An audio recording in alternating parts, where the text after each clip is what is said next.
Welcome to the Binmin podcast. You're not going to want to miss today's episode because whether you are in college or whether you know somebody who's in college, we're going to reveal a couple little secrets that might be the most important things you don't want to miss as a college student.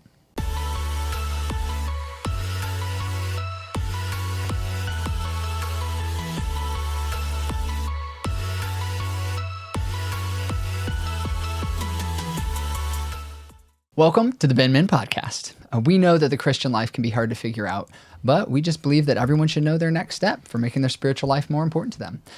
I'm Bob, and I'm running solo today because I have three fabulous guests with me, dear godly friends, who I'm excited to talk about a special season of life. You may have a younger sibling that's in college. You may have a friend who's in college. You may be in college. And today, you're not going to want to miss what we're talking about because college can be stressful. It can be confusing.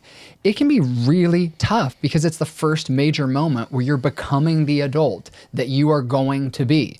So with all of that, we're going to have to ask three long-term college ministry leaders what they would say based on their own stories and with the people that they've walked alongside. What are the things that if a college student misses it, they're going to be in big trouble? So let's find out what they are. Binmin stands for But If Not Ministry, because just like the three young men in the fiery furnace in Daniel chapter 3, you should be ready for your but if not moment when you need to know and you need to take your next step in your spiritual life, no matter what others say. Today, my three special guests are returning to the podcast, and they're going to discuss this topic, college, specifically, what do college students need most? Now, the inside scoop here, by the way, is these are also like three of my favorite people. So that's the benefit of running a podcast. You get to invite, I know, people you really want to spend time with. I'm going to cry. Oh my gosh. Yeah. Well, I love you guys. I'm so glad you made the time to be here, and I'm pumped to get talking. I got to hydrate. So, those who are watching, those who are listening, you can go back to previous episodes and get acquainted with these guys and listen to some really good stuff that they've already shared on college ministry, on transitions in life. But for the sake of this episode, let me reintroduce you guys and with your alma maters. So representing the black and gold, we have Tyler Reif. Here we are. Boiler up. Let's go. Graduate of Purdue University, executive director of Luma Counseling in Indianapolis. It provides Christ-centered counseling for people in the city and has spent 15 years with InterVarsity Christian Fellowship, especially helping fraternity and sorority students. Over to my right, presenting the Scarlet and Black. Hold up. See, I love that. Yeah, see? I love it. The wolves, you know? Keon Atkins is a graduate of Arkansas State University, so you got to love the South. Former member of Baptist Collegiate Ministry, was also a staff member there, and works for the outreach department of College Park Church in Indianapolis, and, bro, is a seminary student. You're doing a lot. I'm doing a lot. Whew. Help. Somebody help me. Early mornings, late nights. Finally, representing the green and white, come on, is Bobby Barber, graduate of West Virginia's own Marshall University. We are. He's got a great breadth of leadership experience and ministry experience because he's a years-long crew team member here in the city of Indianapolis, was the founder and lead pastor of a church here in the city, and has done extensive leadership and executive coaching. So I am just pumped for some wisdom from you, my brother Bobby. It is really great to have you guys all together here today. The dynamic, how do you... Dynamic trio? Quadrant. Yeah, I was going to say quadrant. I don't know. The dynamic quadrio. That is not a weird word. We're making it one. Just put it right there. Today. Well, enough of me yakking. For today to start getting a little interesting, there's just one big question I want to hear all of you guys chime in on, and that is, what do college students need most? Let's start with you, Bobby. Speaking from years of leadership and walking with college students, what's one thing you think college students need most for their spiritual life? Christ-centered friendships. I've had the privilege of being at a lot of weddings over the years, attending, being involved in them, standing up, officiating. And the thing that is always so encouraging to me is when I get to hear those who are standing up in the wedding share their story of how they met the bride or the groom during their college days and what that relationship has meant to them over the years, specifically the influence that they've been able to have on each other spiritually and following Jesus. And so, when I was ministering on campus, that was a huge part of helping the students mature and grow, is understanding what friendship is, what friendship isn't, how to seek out the kinds of people that you need in your life, how to be the person, be the friend that other people are looking for and need you to be. But then as I've, worked with adults in different contexts, I continue to find that can either be one of the most encouraging and sanctifying aspects of their life, their friendships, their relationships, or it can be some of the deepest sources of pain in their life. And so I think for college students especially, as you are thinking about your the things that you need and the people that you want to be, I would really encourage you to seek out men and women in your life that share the same faith, that will encourage you and challenge you as you follow Jesus. And also look at your own life and ask yourself, who do I need to be? What kind of friend do I need to be? So that those others who are looking for similar friendships will find me and find someone in me that will spur them on towards love and good deeds in their relationship with Christ. Yeah. Now, I found it to be so true. And one of the things I think it's hard today in college is how, technology driven everything is, and in establishing and making good friends. And so as I've thought about when I've worked with college students, we've talked about just refusing to go to technology first. When the floor drops out, or when something's hard, or when you need something, like what does it look like instead to text a buddy and say, hey, let's get coffee? And, it's awkward. Dating's awkward. Asking a girl out is awkward. You might even need with friendships to ask a buddy to go to coffee and to talk. And that can be awkward, but it can be really refreshing and really good. Yeah. Mine is a little bit more practical of an answer. College students need a hug. No, I'm kidding. They need a warm meal. Yeah. Also kidding, but not really. They I do need hugs. think They they do do need need warm all meal. those things. But I think an important thing is accountability. Yeah. I think a lot of college students kind of go into this new space and they don't have anyone to help them stay disciplined and prepared for classes, but also their walk with the Lord. And I remember as I became a believer, my freshman year of college, it was really hard for me to say like, oh, I'm just going to go read my Bible. Like I'm motivated and things like that, but I really needed help sometimes being like, well, I'm busy and I have homework and I don't want to do this. And a lot of my friends helped me with that. Like, hey, you're going to go read the Bible right now. Or I'm going to read it with you, or we're going to do a plan together. So there's that accountability. So we're all doing it at the same time. But I think even just that accountability helps with going to classes and making sure that you stay on top of a lot of different things. There's just so much that college students can get into. And so that accountability helps with the parties and the fraternities and the sororities. And as a former frat guy, I also understand how tempting and hard that can be. So definitely need good accountability out there. Well, which I think you're calling out a great piece of this friendship piece. I think like Bobby's like setting a framework about spiritual and Christian friendships in the first place and being a good friend. And then I think also you kicking it into the fact of like, hey, this can't just all be digital. Like we need real life flesh and blood friendships, and that matters, Tyler. But then you say like, hey, and don't forget there's a piece of friendship which isn't just hanging out and eating meals, but there's an accountability side, which can sound hard, but actually positive accountability is like the most beautiful thing there is. Yeah. You're just helping each other be the best people you can be. And if that ain't friendship, I don't know what is. You know what I mean? Yeah. Well, let me kick it to you, Tyler, so that you can kind of veer us in whichever direction you want. But man, Tyler, from your own life, from your own story, and from your experience with discipling and caring for so many college students, what's one thing that you think college students really need for their spiritual life? Yep. Silence. I mean, space.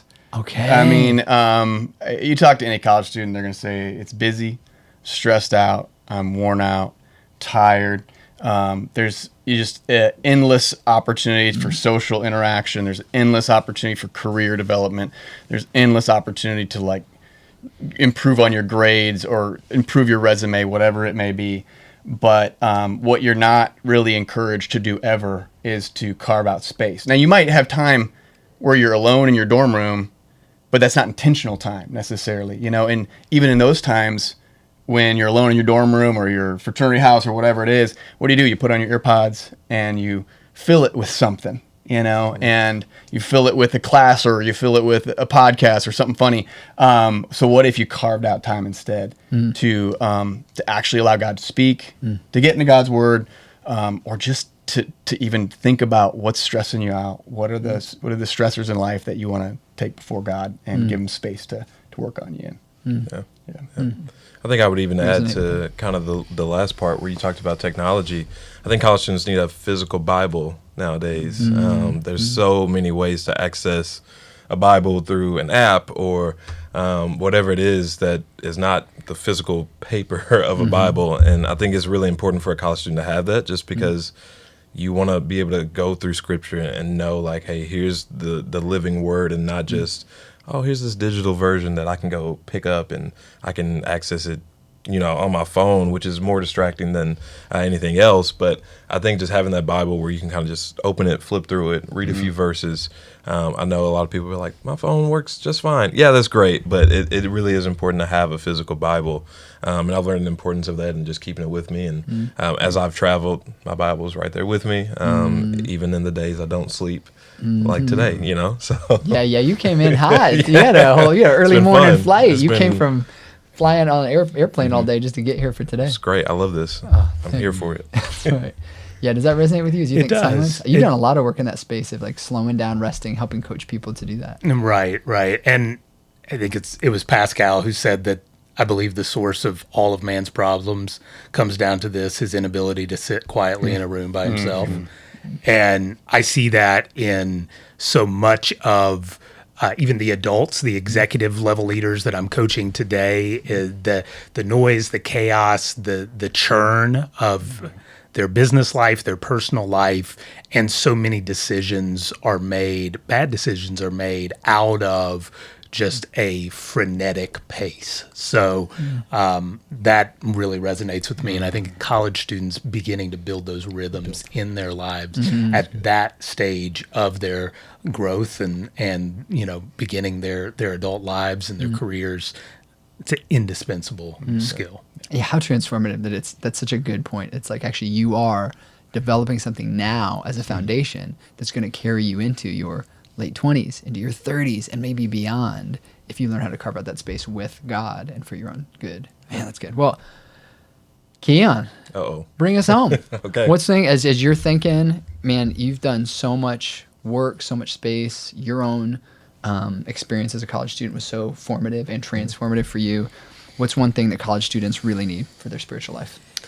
I think they need to know and understand, like, college is a marathon and not a sprint.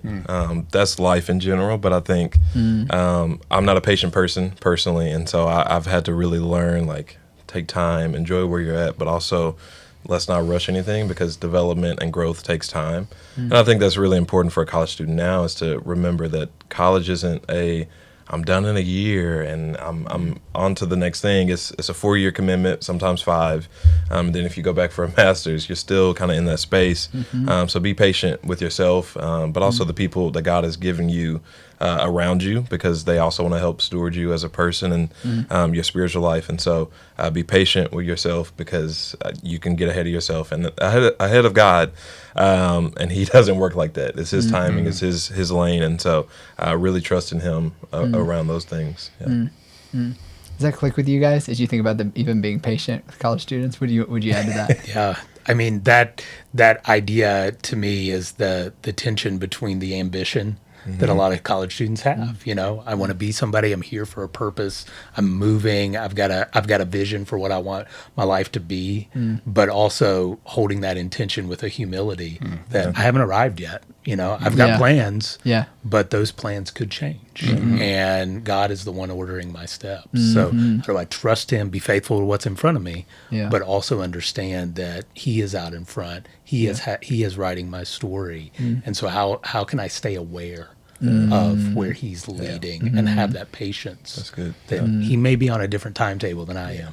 Yeah. I feel like the college experience is so fear of missing out, FOMO, is just such a big deal. You know, like you always know what's going on. You always know the events on campus, and you kind of feel like you got to be at everything and do everything and be everything to everybody. And being able to cut a few of those things out and be okay. Like, are you okay if you don't do it all? Yeah. If you're not at everything, like, what does that mean? I think this kind of causes us to ask some really profound questions about who we are and whether we can just be secure in who God made us to be without being at everything and adding the next club or the next thing onto a list.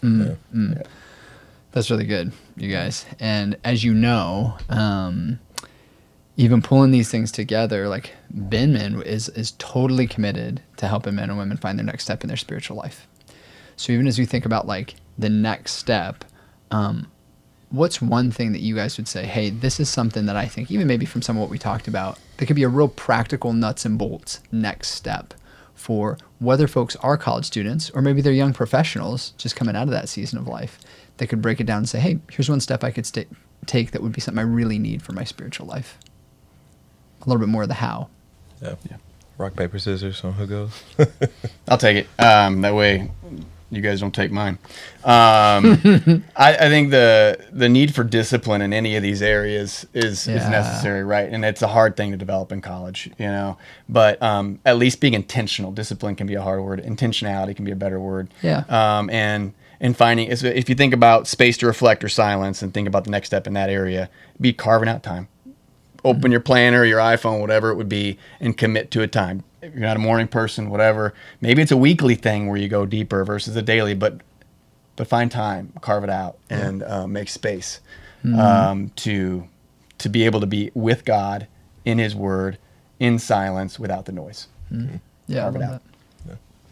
I'll take it. I would definitely say be curious. Be someone who is constantly, as you're spending time with the Lord, asking, like, all right, Lord, where do you need me right now in my college experience? Where do you want me to be, in the next year of my college experience? Like, those are important things to be asking, not only for yourself, but the people around you. Like, what do you need me to do, but in the Lord's will for my life? Once again, don't get ahead of Him. It's His lane. He's guiding you the way He wants to, but ask those questions like, where do you want me to be, Lord, and how do you want me to help impact and grow your kingdom? Yeah, nice. Yeah, maybe a good cap on being disciplined and being curious is being full of faith. Where might God be calling you or giving you an opportunity to step one step further than maybe you're comfortable with? And maybe it's an area of discipline in your life. Maybe it is a person that you need to be curious with and want to know more about. But how can you be faithful in that one step forward? Maybe one step past your comfort level. Yeah, just inch out, toes over the line. That's really beautiful. So, what's your next step? Let's put it this way. Make space. This week, carve out some specific space on a day or a few days this week where you can sit with God and you can ask Him how you can spend time with Him and where He's leading. Whatever hit you most from today's episode, maybe it's being more intentional with your time with Him. Maybe it's saying, hey, I need to be patient to wait on you, Lord, not just have you catch up with me. Maybe it's something else. But we're not going to get there if we don't make space for the person we say is most important, but sometimes don't act like He is, and that's God Himself. So this week, make space for God. And let us know how it goes. We love hearing from you, whether it's on the comments of this episode or on our socials, because we want to walk together, finding the next steps in our spiritual lives. Thanks for listening to the Binmin podcast, where we believe everyone should know that next step for their spiritual life to make it more important to them. Binmin's a resource ministry to help you discover those next steps. So obviously you can check out other episodes, but you can also check out the show notes at binmin.org. And while you're there, join us on the newsletter where you can get some exclusive content coming direct to you and find out what we're doing all the time on TikTok or YouTube or social media and share it with someone else who maybe needs to hear some of the important spiritual lessons that you're picking up on from Binmin and the Binmin podcast. Thanks for joining us. We'll look forward to next time. God bless.